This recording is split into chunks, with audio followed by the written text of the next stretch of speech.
Thank you so much for being with us today.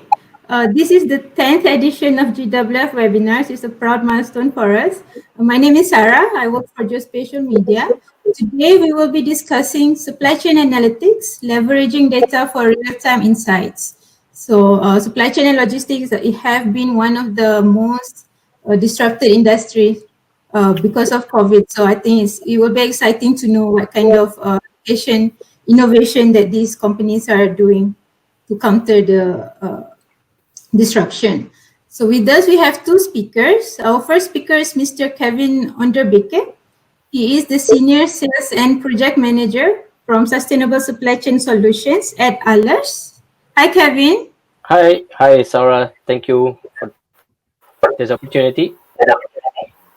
Our second speaker is Mr. Kaushik Yathindra Kumar. He is the Digital Innovation and Product Manager at ECOLAB. Hi, Kaushik. Hi, Sarah. Thanks for inviting me. Okay, so to all audience, please feel free to introduce yourself in the chat box. Each speaker will speak for 20 minutes. At any point during their presentation, if you have any questions, you can post in the chat box. We will take all questions at the end of the session. Here you go, Kevin.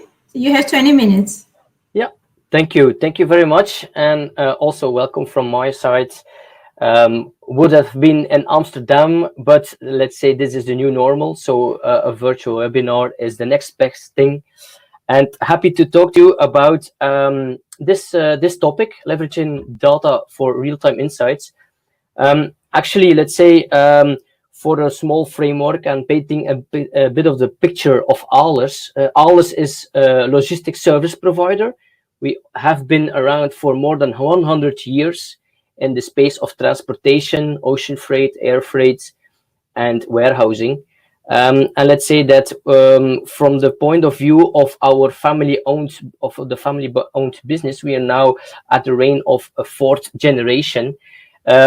I have been lucky to work with my management and the board in that type of ventures, because they are very progressive in that type of topics.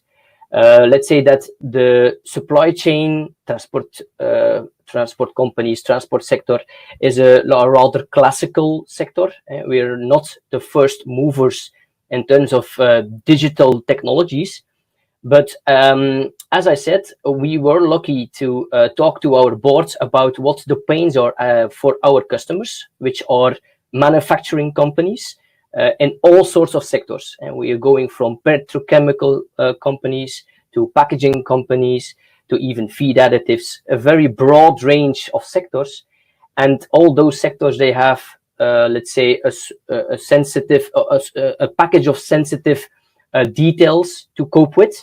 And certainly on the level of supply chain and transport.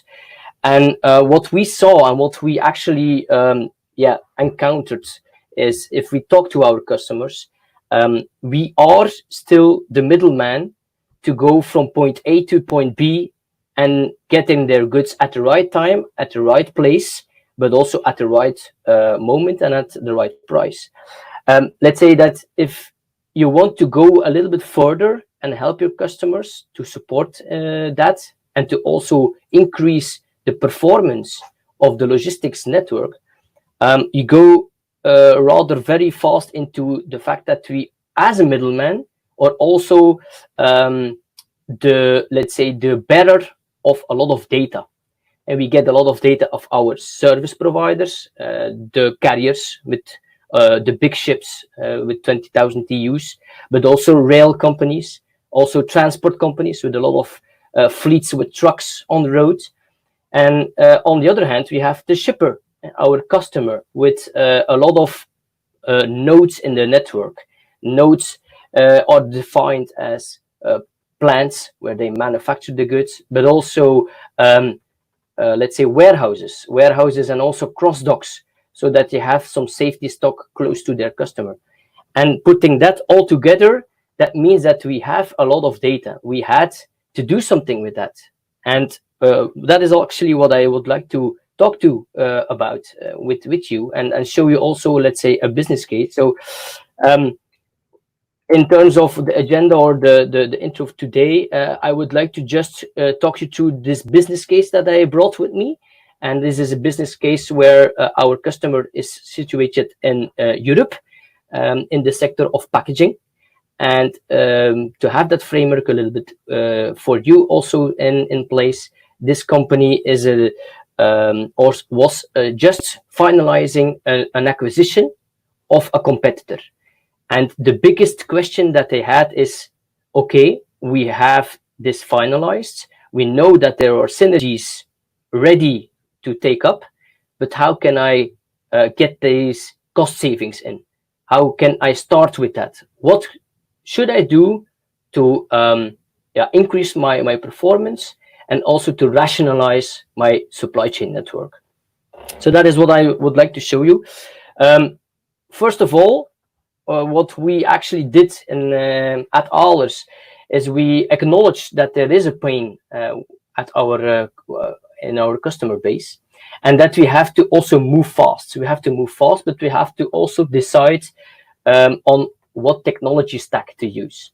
And we saw very frequently some names coming up, and we also we decided then also together with the board that Lamasoft in combination with Tableau is the best choice. And why is that? That is because we firmly believe that with that data that we have from both the shipper side and also the logistics side and the service providers, we have to build our capabilities in 3 blocks, focus points. The first one is network visualization. Visualization is actually the first step that we take together with a customer, because this is also the moment where we show the company, but also all the stakeholders involved, how the network looks like. So we are not talking about a belly feeling, thinking about how your network is performing and where the nodes are. We actually visualize it so that it talks smoother, and you only have one single source of the truth. That is very important, because a lot of discussions go over different sorts of versions, how they see it. It's from the finance guy, it's a different perspective of a supply chain guy, but even also from the CEO, for example, or the sales guys. And so that visualization is the step where we then have to do or have to cope with a lot of data based on nodes and also geocoding. We have a number of templates ready, but the main thing that we also here see is that visualizing it in a map of Europe or even global is an ease of discussion. And so geocoding all those nodes, whether it's the customer base of the shipper, also the plants, the cross docks, the warehouses, this is very important to have that in a map.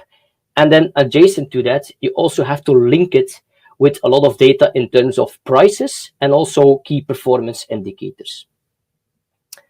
Second part, focus point, is the optimization phase.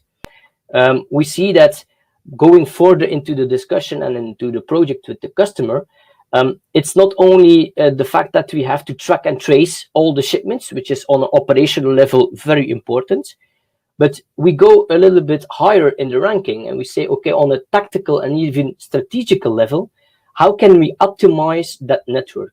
And then suddenly you have to have a good base, a good technology stack ready to have that solver, that optimizer ready, so that you have all the business constraints and the business logic capsuled into a model. And that model is actually then the basis also to optimize and let the technology stack and the algorithms behind it propose the optimal way of constructing and designing your network.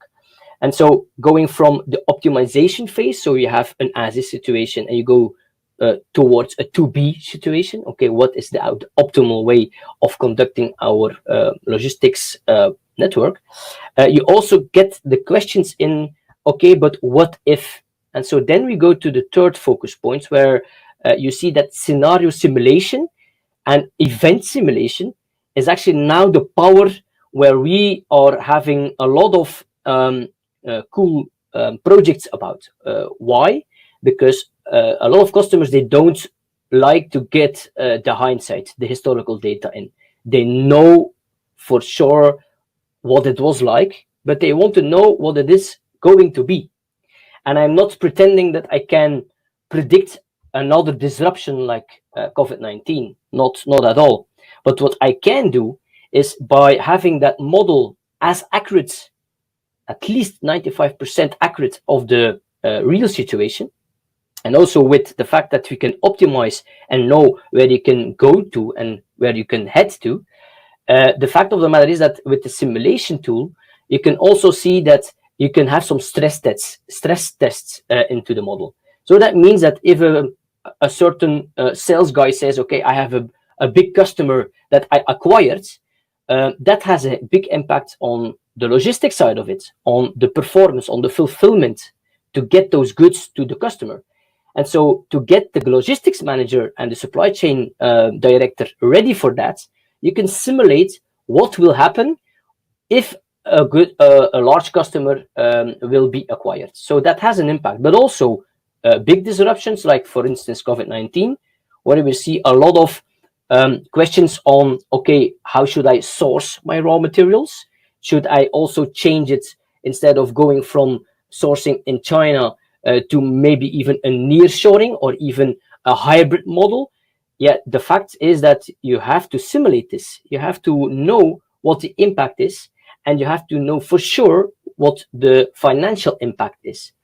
So these three blocks are actually then the subject of what I would like to show you in my demo.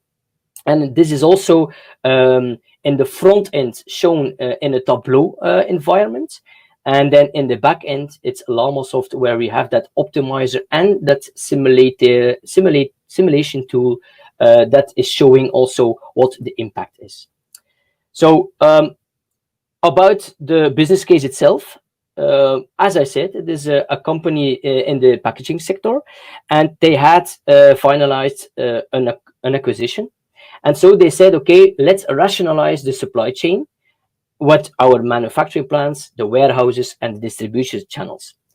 Now, what we saw is that, and it's something that we encounter a lot of people in the project, they did not know for 100% clarity what actually the supply chain looks like. And they did not know it from their own company, let alone what it would look like with the acquired company. So there were no clear insights on that network. And so there were also no clear insights of what is now driving the costs of that network.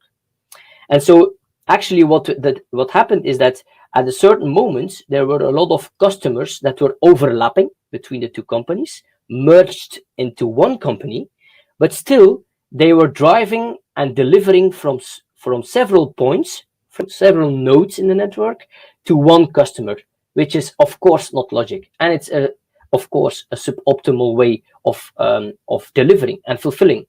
So they wanted to know, how can I increase the customer service level, so shorten the lead time, but also how can I lower the costs to run that network. So in that sense, I would like to share with you the actual demo. So in that sense, I hope, Sarah, correct me if I'm wrong, but you see now my screen of the demo. And yes, Kevin, it is showing. Okay, thank you. And so let me talk you a little bit through this. So it's a little bit more visual and interactive. So what you see here is actually the map of the as is situation. So how it is today. And you see actually two flows. And you have the customer flow of company A, which is located in Italy, in the northern and southern part of Italy, and also in Luxembourg and in Belgium.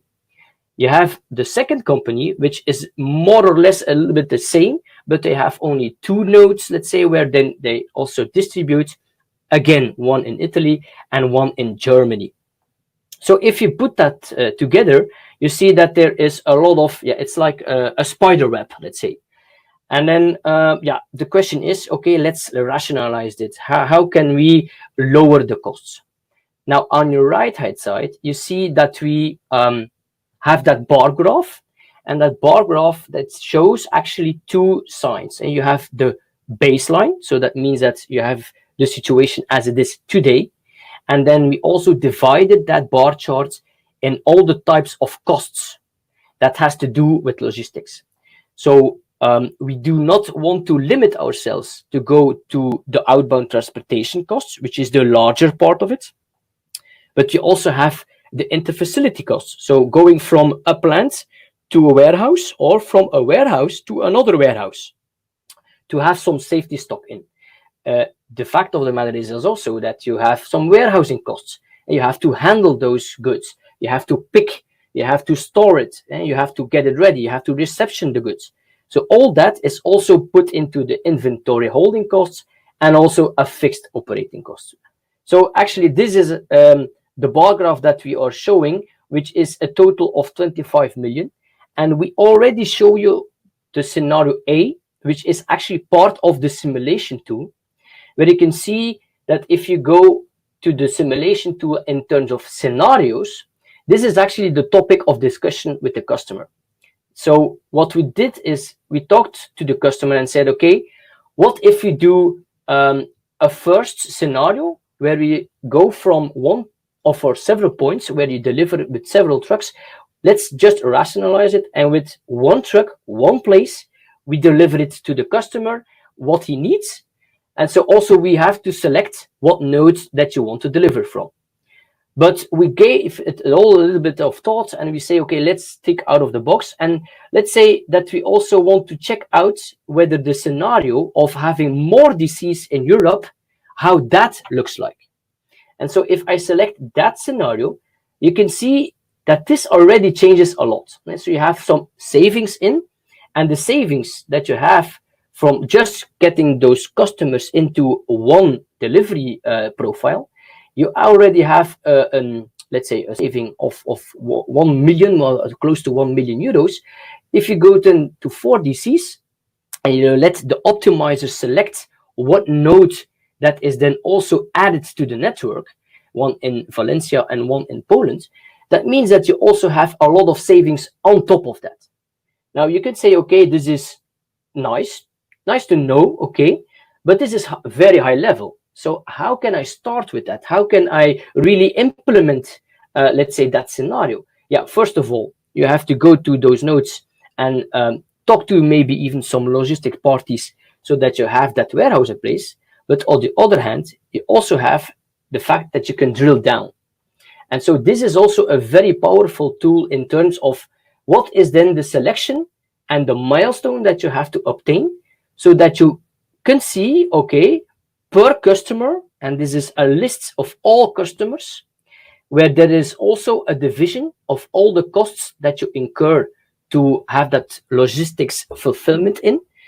Okay, let's then, let's say, compare it from clean baseline into the scenario of 4 DCs. And so what typically then happens is that you see that the outbound transportation for a lot of customers is going down. And that means that you have a lot of savings. And you can also select actually a couple of customers, let's say Encore. And this is actually a good example, because that means that for that customer, for the Encore one, it goes from a very expensive outbound transportation costs into a more interfacility costs. And so those interfacility costs is actually something that you control better, and you can also have a steady flow with a higher fill rate in your trucks. And so that means that actually the saving of minus 200,000 euros is actually one of the biggest savings that you have. And you can see in the list that there are a lot of other customers where you can select them. And so in terms of roadmap and implementing that, you can see for sure that you have a lot of customers where you can start with, and then you can rerun the model. So this is how powerful this can be. And so what you can really also look into is that the fact that you have that first customer and you say, okay, let's go for Encore, for example. This is a very, very good example to see that it is a good customer. But if you can, for example, take one that is combined, so that is already sort of a customer that is served by the two companies.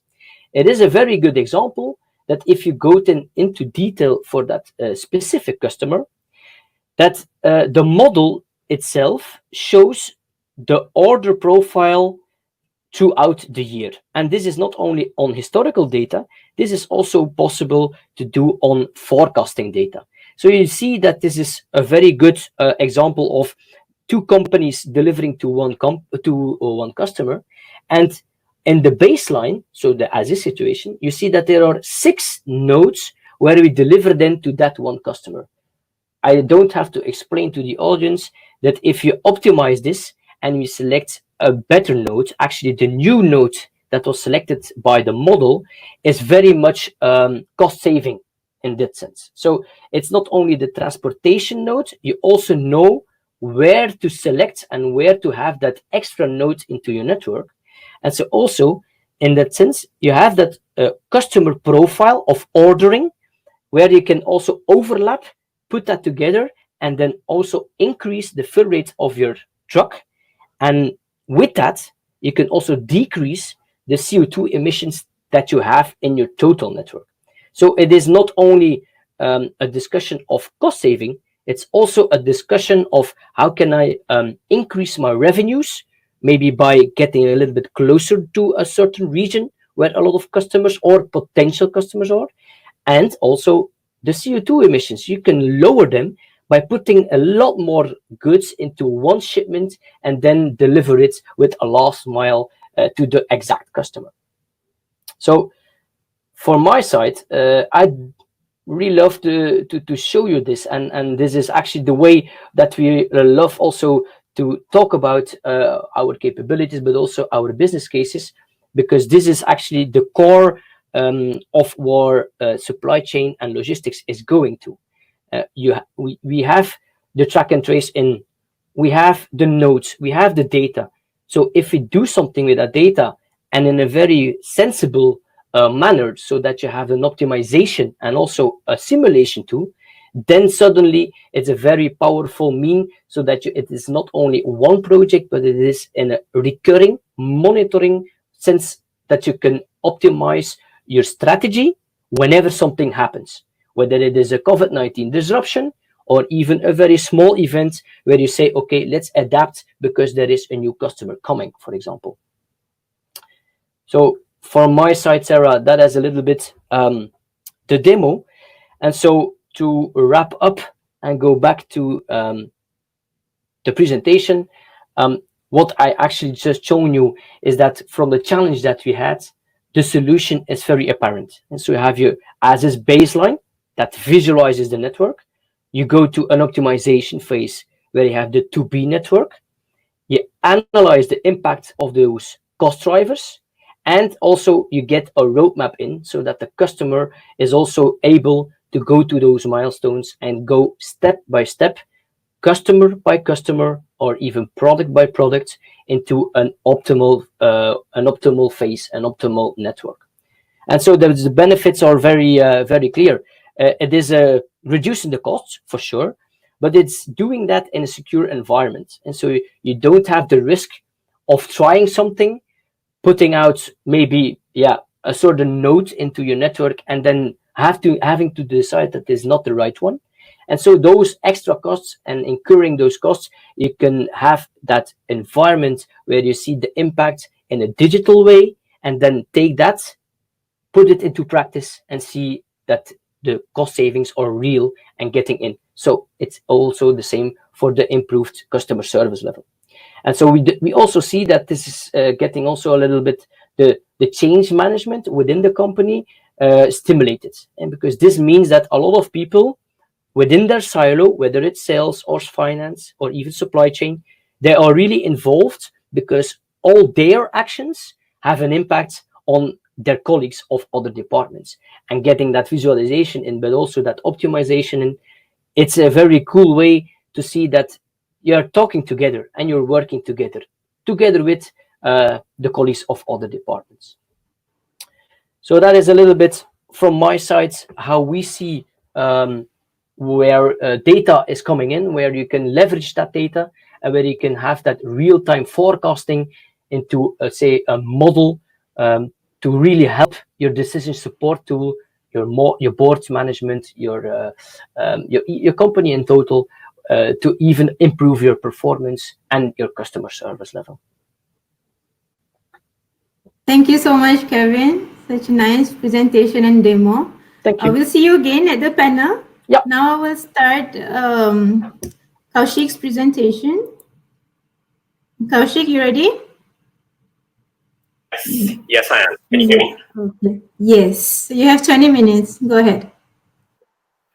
Thank you, Sarah. Thanks, Kevin. Good morning, good afternoon, and good evening to everyone. I hope all of them in the session are safe, along with their friends and family. So I'm really excited to speak on our digital journey in ECOLAB and our cases on locational intelligence. So being a tech evangelist myself, I would also touch upon on some of the latest technologies in location intelligence and how it's being leveraged by us in the pilot case studies that we're doing. So this is the agenda. I'll give a brief introduction about myself and ECOLAB, then walk you through why do we need to change in the first place, and then into our digital change management transformation and the use cases that we are seeing. So just a bit about myself. So yes, I received the SIPS EU Young Supply Chain Professional of the Year in 2018 for my role in digital technologies in fintech.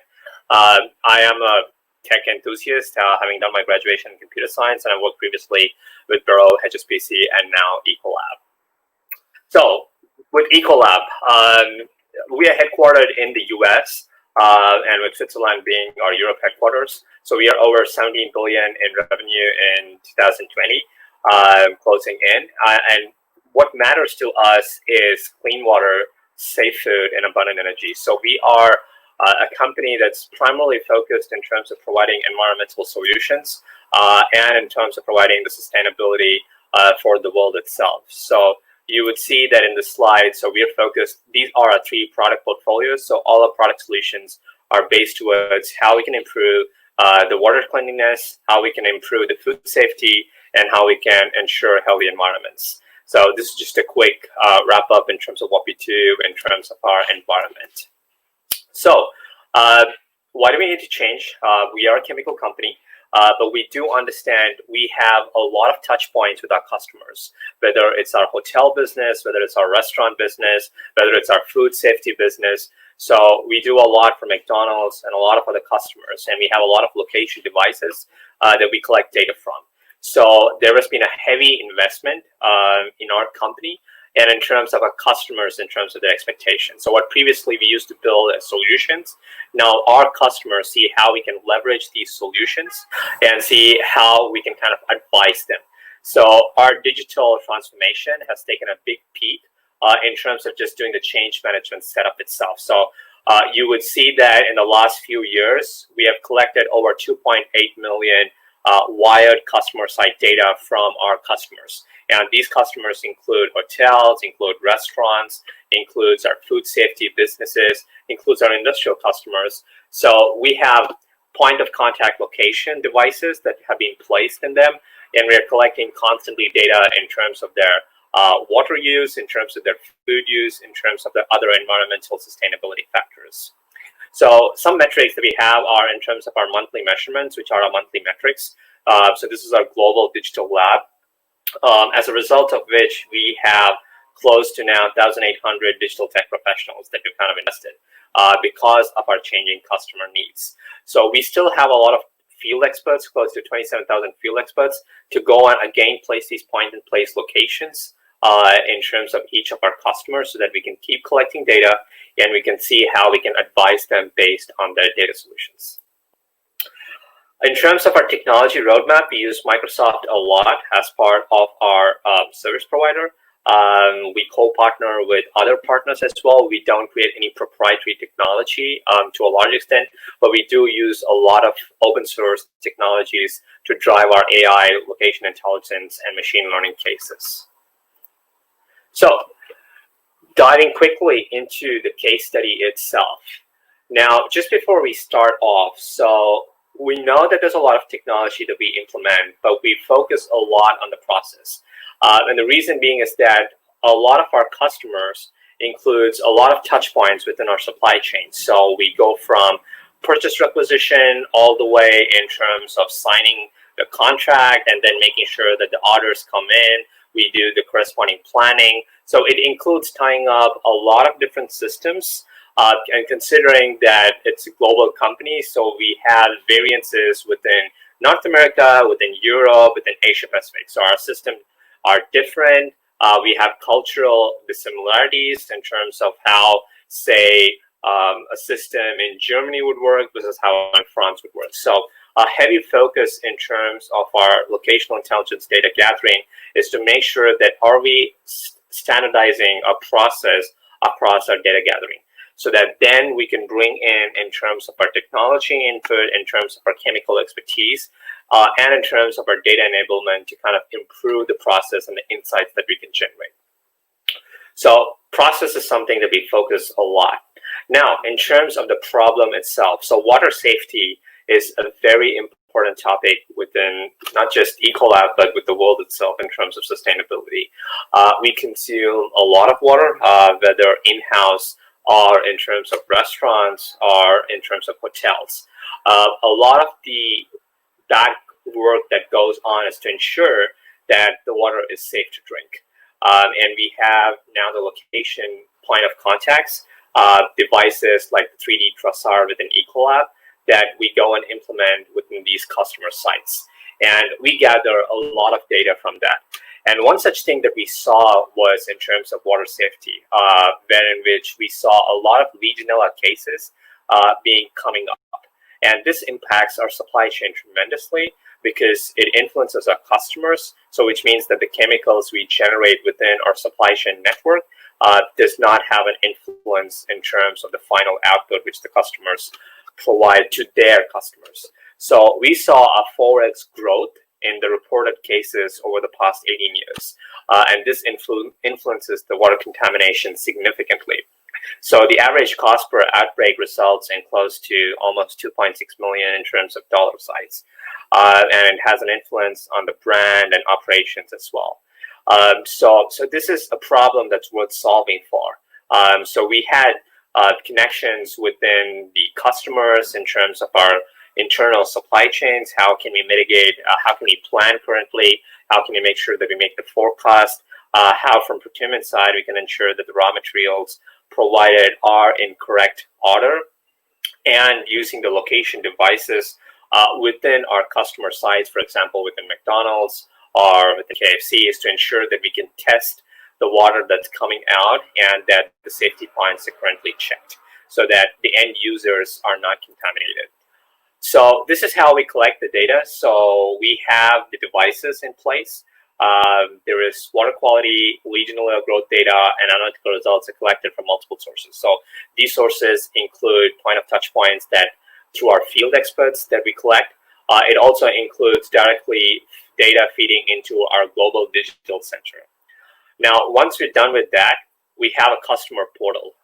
So this portal kind of rolls up the data at an enterprise level and calculates the risk index for each of the locations. So for every location, we calculate a risk index based on our devices that we have implemented. And this is done using automatic modeling as part of our reporting standards itself. So we use a lot of Microsoft's AI features in terms of making sure that we create the risk assessment in terms of the water contamination across each of the locations and across each of our customer sites. Now, once we do that, we create alert and action notifications. Why? Because it really doesn't make sense. It really actually makes more sense to kind of prevent this problem at the grassroots rather than having a problem and then trying to fix it. You would see that every time there is a problem, it kind of creates an added impact in terms of the cost, in terms of the brand impact, and in terms of just the spend in order to kind of remediate it. So we do not want to remediate any kind of these problems. We want to mitigate it even before it starts. So these alerts and notifications are directly sent to the customer sites, again, through our devices. notifying them in terms of their water contamination and risk level. So site level alerts and action plans will be generated directly to each of our customer sites. So these devices would beep in terms of whenever we see that the risk increases beyond a certain point itself.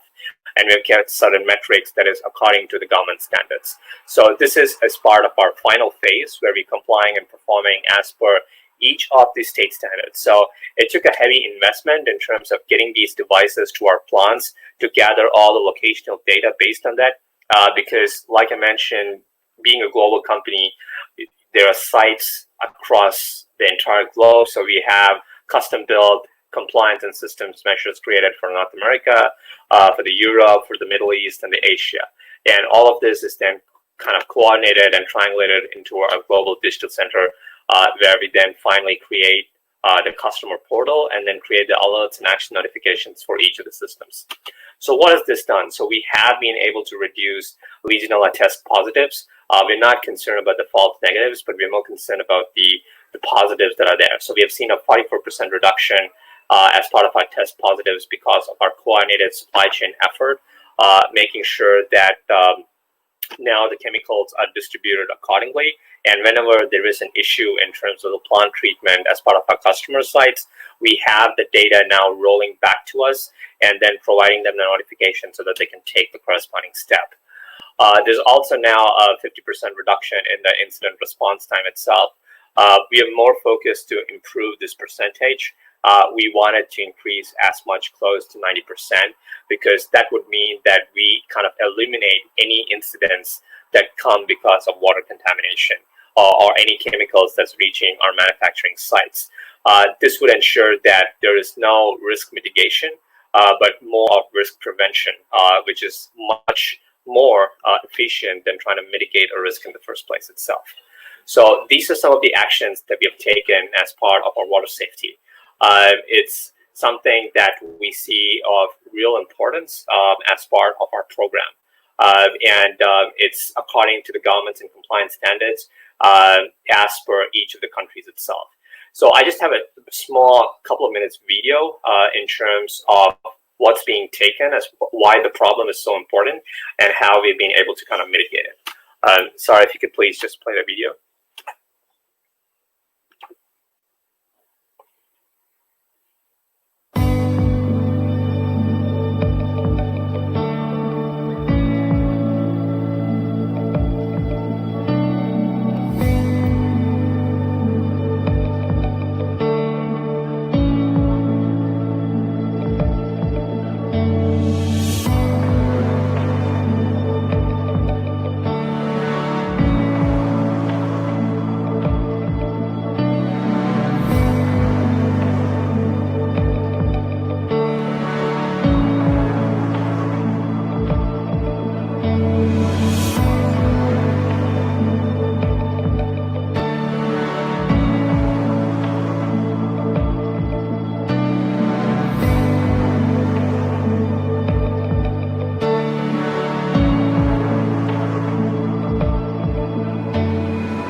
Kaushik, you're muted. Oh, I'm really sorry about that. So that's in terms of our water safety and what we're doing as part of our location intelligence associated with that. The other part is in using the same intelligence to drive some of our machine learning and AI use cases as well. This is one such case where we're using machine learning to kind of reduce the logistics cost in order to associate and kind of reduce the water contamination and the food safety measures. This is by finding patterns in the track and trace data. So this is captured using our IoT-enabled sensors. We again have an estimate that we could see close to $5 million in terms of annual savings. It's again a pilot study that we have started off. So what we're doing is we are looking at decentralizing our entire supply chain using track and trace applications that would help improve kind of our performance and reduce cost. So what we would do is in a 30-node configuration, kind of when blockchain is used to share data in real time across the supply network. So we would combine that with better analytics inside. So this is one of our projects as part of our logistics operations. So we would see in terms of what range that we're looking at as part of our manufacturing sites, what kind of economic impact that we could drive as part of the cost reductions, and calculations in terms of our percentage of revenue that's driven by it, and also the optimization that we've been able to achieve with it. So this is, again, one case study that is in pilot. We're seeing some promising results as part of our operational efficiencies by capturing some of these data points. So this is in terms of improving our logistics as part of our customer side enhancements. The other one is we are leveraging IBM as well as part of our assets. So this is primarily done in order to do maintenance of our physical assets. So what happens is that, especially within ECOLAB, so there is a lot of damage and wear to operational assets over time. It just happens because of the movements between goods, could be due to faulty roads, different kind of setups. So again, we've created location devices to capture all the data. So we use a camera bridge now to photograph all the cargo train wagons.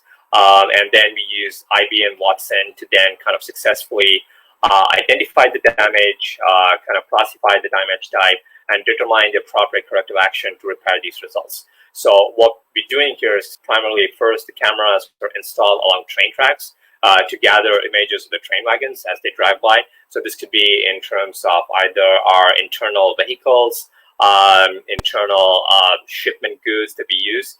These images are then automatically uploaded to an IBM Watson image store. So there, our image is then classified, and then it's identified based on the damaged vehicle components. So the AI classifiers are trained on where to look for the vehicle components in a given image and how to successfully recognize those vehicle parts and then classify them into the several damage types. So as we gather now more and more data and more processing, so we believe that the visual recognition capabilities will improve our accuracy rate kind of over 80 to 85% within probably a few periods of time. So that's the scope, so that based on the location of each of these vehicles, we're able to capture in terms of the kind of damage assessment of our vehicles moving the goods. This would also enable in terms of faster deliveries for our overall process itself. So these are some things that are still in pilot. We're super excited both about the one that we're doing about our IBM Watson for our logistics, as well as our AI model in terms of making sure that we measure the logistics cost associated with it. So these are the things as part of our location analytics that we're using to drive our digital transformation within ECOLAB. ECOLAB primarily has been a chemical company, so it's really exciting in terms of all the investments that we made, whether it's in voice or machine learning or AI, just to get all the locational data and drive insights out of it. So that's in terms of my final state. Thank you, then. So we will have our short Q&A session right now. I don't see any question yet from the audience, but please do post your questions in the chat box. So my first question to Kevin. The COVID-19 must have been a huge crisis to your customers, global customers. So what are the lessons learned that you can share with us, and how analytics actually play a role in the response to such disruption? Yeah, for sure. It is. It has a big impact, not only for logistics. It's for production. For some of our customers, they really. It was an eye opener, even. So I mentioned also in my presentation that, for example, do you have to source in China?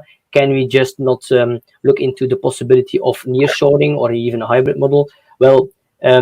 To have a specific example of that, we have a customer that produces cooling fluids for automotive sector. And what we actually did is we analyzed also the parking lot where a lot of trucks where they have to load and distribute their products from. The parking lot was getting saturated. And so what we saw is that with data and analyzing also, let's say, the ERP system, because actually it was very strange, but an anecdote on that is that in Belgium, for example, the 1st of May is a banking holiday. Now, they saw in the previous years that every time in that week, whenever it was the 1st of May, they had a problem with planning and with the process of loading those trucks. Which is very strange, but everybody knows that this is a banking holiday. But still, it was not planned as accordingly because the system did allow to plan the day before the 1st of May, which is strange. So it is an arbitrary rule that you can plan. So what happens is that the process behind it just allows also for the transport company to come in very late the day before. And then suddenly, it was a very, very big problem.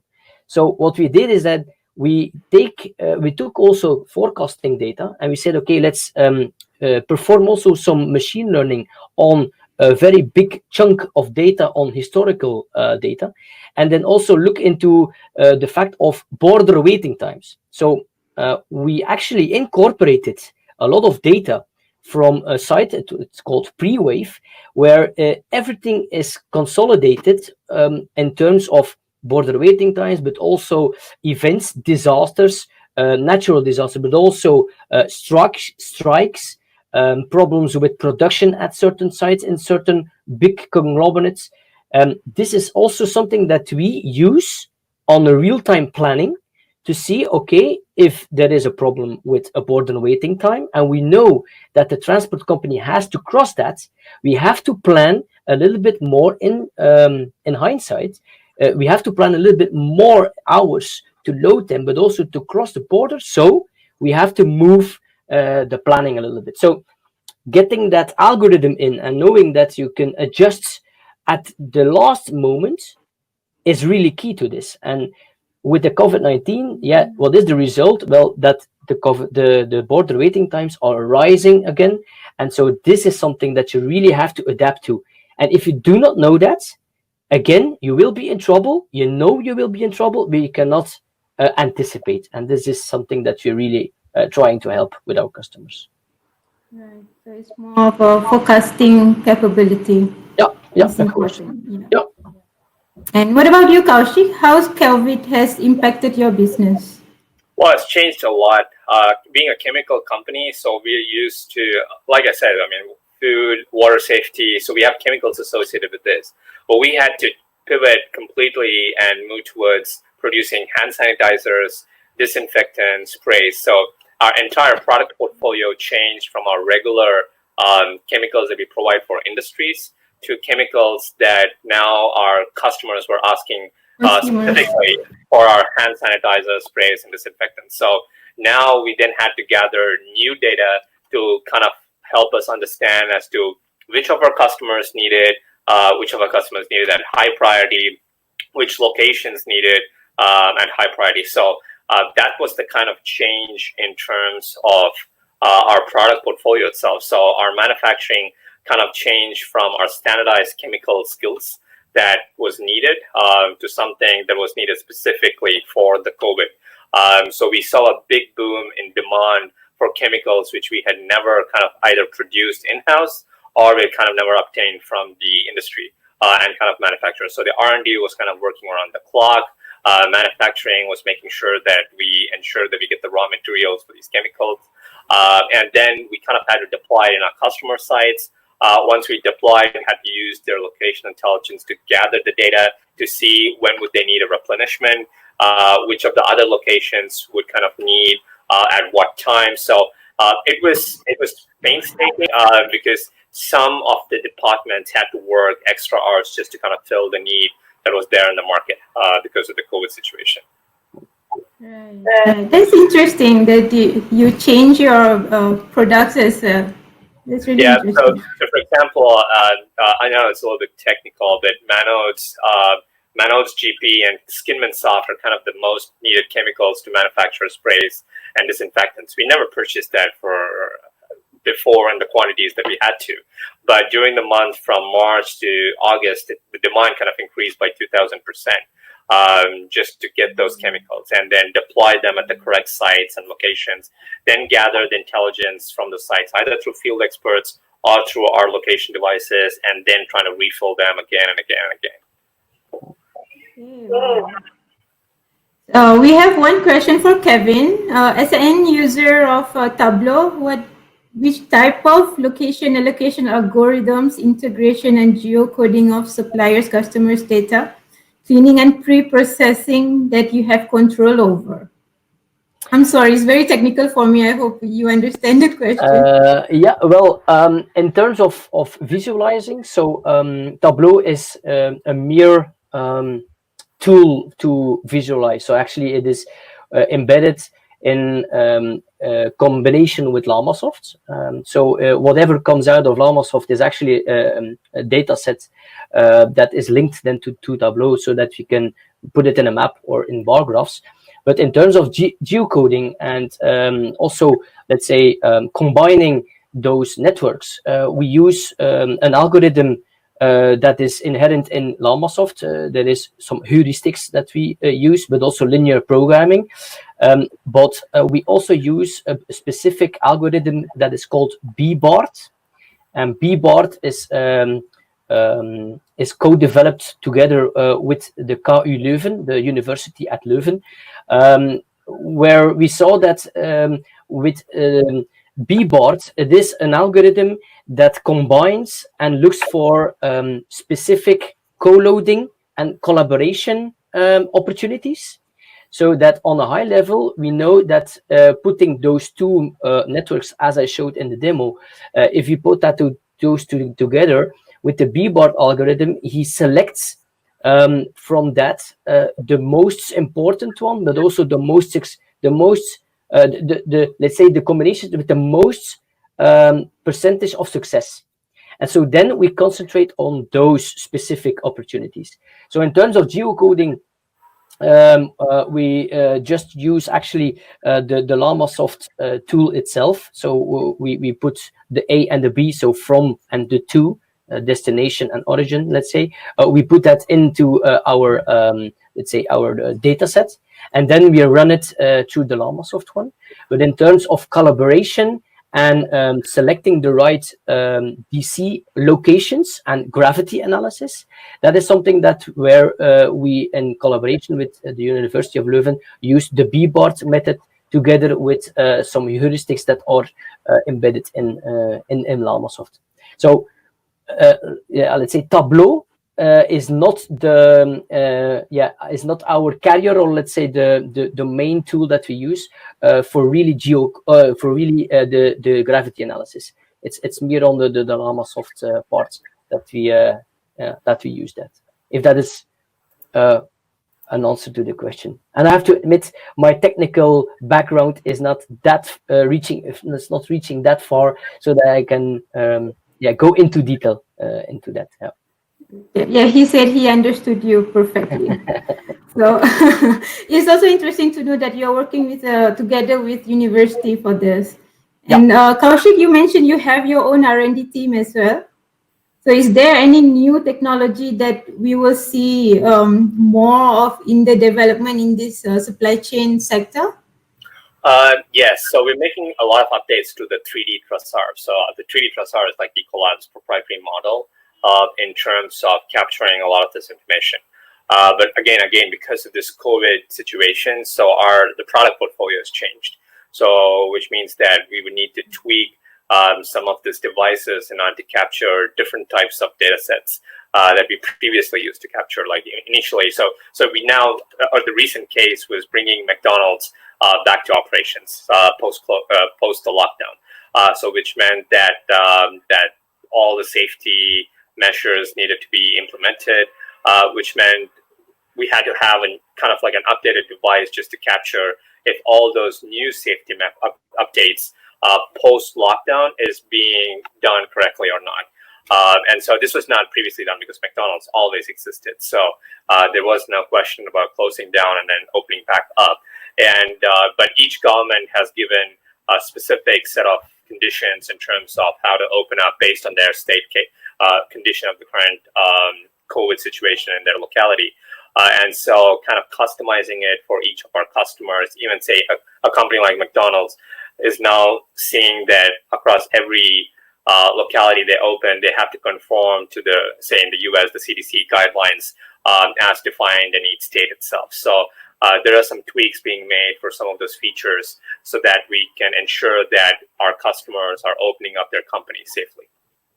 Right. And all this technology is built in-house in ECOLAB itself, right? Yeah, so we do a lot of R&D, but of course we do have a lot of partnerships as well that we kind of leverage, especially in terms of the analytics. We use heavily Power BI and Microsoft as part of their ArcGIS location intelligence data maps. It's not, of course, the most comprehensive when compared to, say, other use cases, but the best part about the Microsoft is that it's the whole ecosystem, so it connects it. So we have built it into the devices, which means that we could connect the data across all our Microsoft Office 365 use cases. So that helps in terms of generating the insights pretty real time. Okay. Kevin, there is one question for you. How successful has the supply chain analytics been in the port operation sector? In the port. In the port? Port. Oh, the port, sorry. Yeah, well, we are also a very close collaboration with the Port of Antwerp. And for people that know the Port of Antwerp, they are very progressive about this. The CIO from Port of Antwerp, Erwin Verstralen, is very much on the front-running position to have that digital twin in. And so we also collaborate with them in terms of, let's say, Nextport. Nextport is actually an initiative where we use even blockchain as the main platform to get the import codes, the PIN codes that transport companies need to have that in a blockchain environment. So let's say in terms of speeding up that process, but also smoothing that process also of picking up and releasing containers into the ports is very much on the hot topic list, let's say, of the Port of Antwerp. Other ports are also associated with that because we know that there is a very big trade lane with the Asian countries and Asian ports. And say in terms of let's say geocoding and supply chain modeling on that, it is a very big part. Now, on the other hand, optimizing that is very much a question of procurement. We have to admit that if you have the trade lanes already set with those ocean freight carriers, there is not much optimizing to do. You can select another carrier. You can select maybe a pool of carriers, but in any case, we cannot make the ship move faster. That is the captain that is doing that. So, in terms of practical optimization, the focus of distribution on the mainland, whether it is in Asia, the Americas, even Australia or Africa, this is something that is very much achievable. In terms of ocean freight and air freight, we have a sort of a tender management optimizer yes, this is more on the procurement side. So it is more on the side of let's reevaluate more frequently what the capacity is, and can we pay a premium to get more capacity for our company. Yeah, that is more how it is with the ports, let's say, and carriers. All right, thank you so much. We have passed 1 hour. Yep. Thank you to both our speakers. Really appreciate your presentation. I'm sure our audience as well. So stay safe, everybody. Thank you so much. Bye-bye. Thank you. Cheers. Bye-bye. Thank you. Bye-bye.